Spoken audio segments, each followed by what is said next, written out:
Alexa, what is diet culture? Here's something I found on the web. According to thriveglobal.com, diet culture is a set of beliefs that worship thinness and particular body shapes.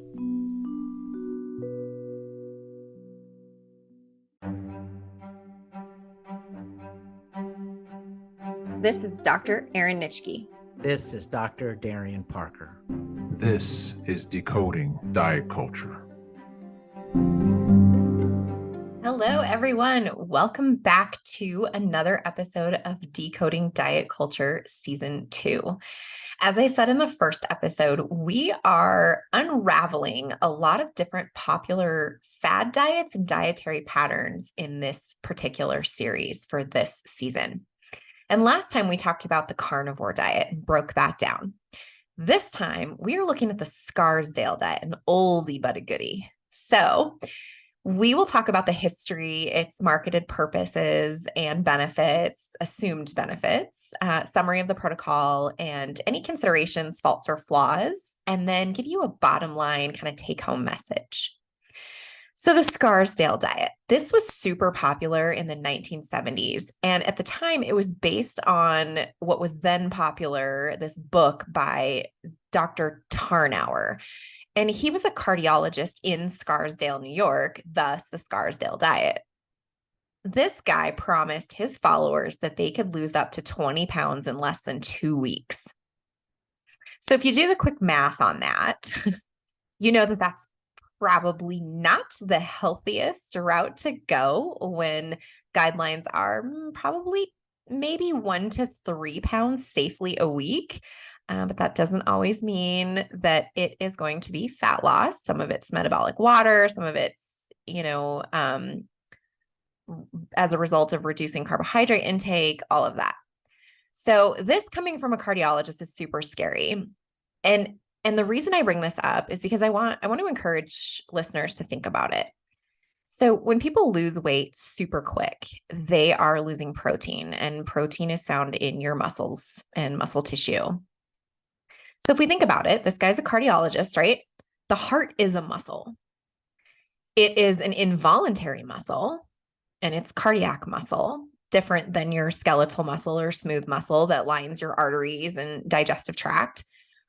But it's a muscle. So the consequences of fast weight loss is going to result in consequences for that particular organ.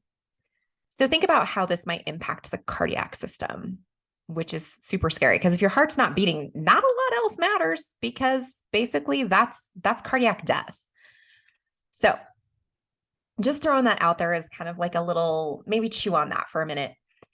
So because the book and the protocol received so many criticisms from others in the medical community, the book is no longer in print. You might be able to find it at an old bookstore or someplace like that, but there are other versions of the Scarsdale diet that do exist.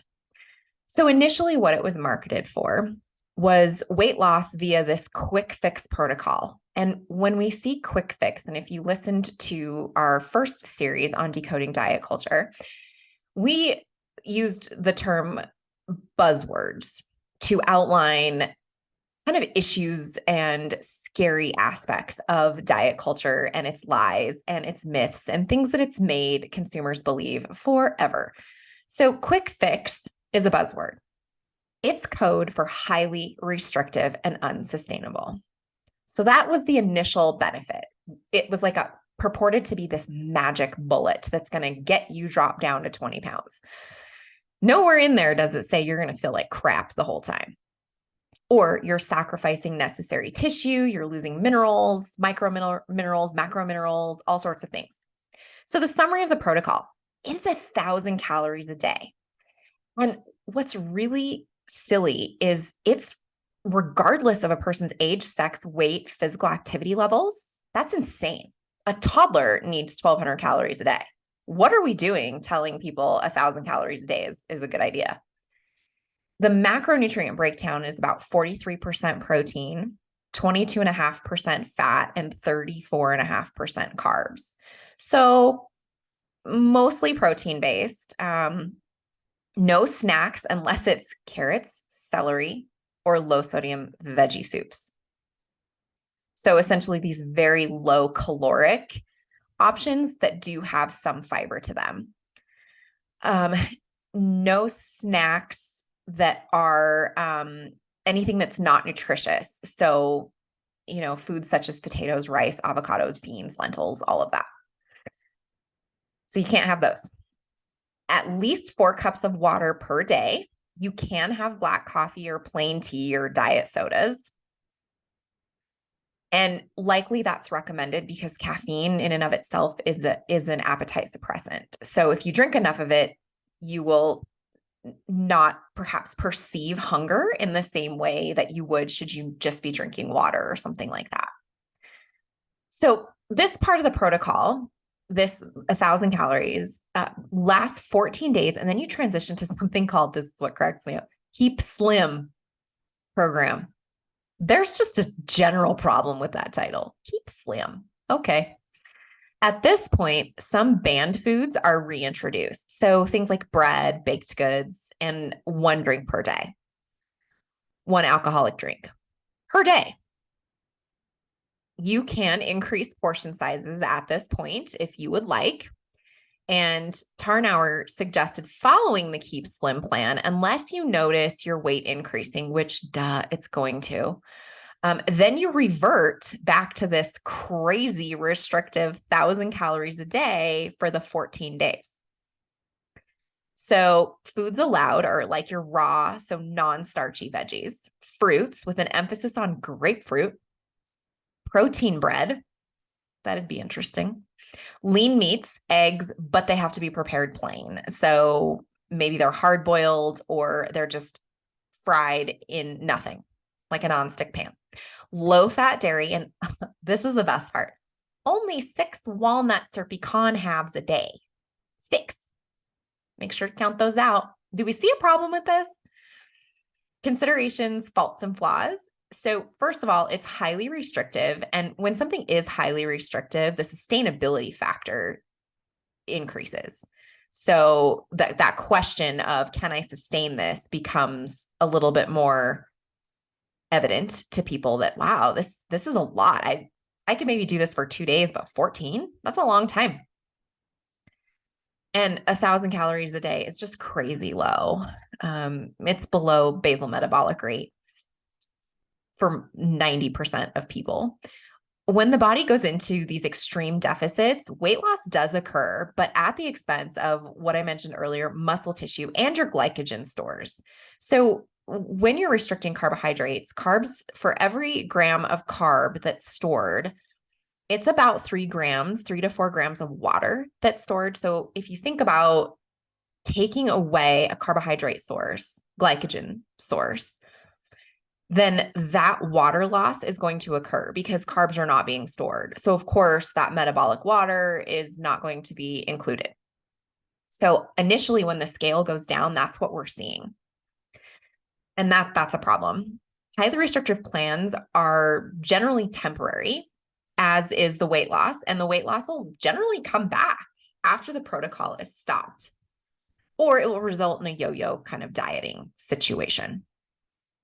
So with the Scarsdale diet, the bottom line or take home, what we really want to emphasize here is while the book is no longer in print, there are updated versions of this diet.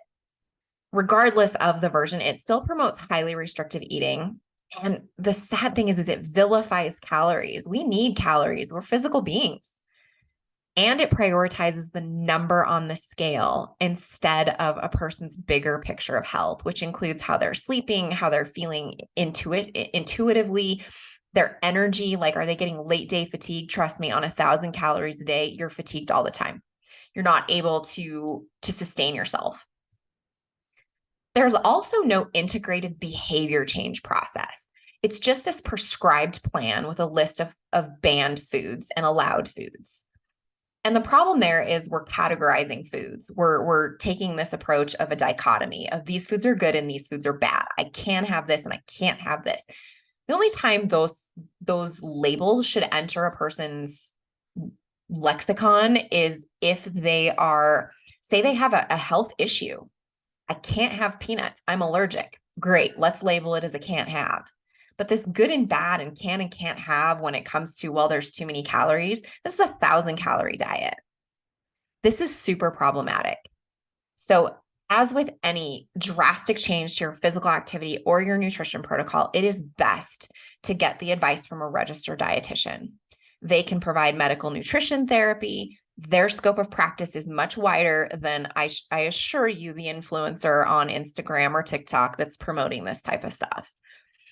Just always take the time to really dig in and review the diets you are looking at and kind of break this down. Put your science hat on and think, does this sound unreasonable and restrictive?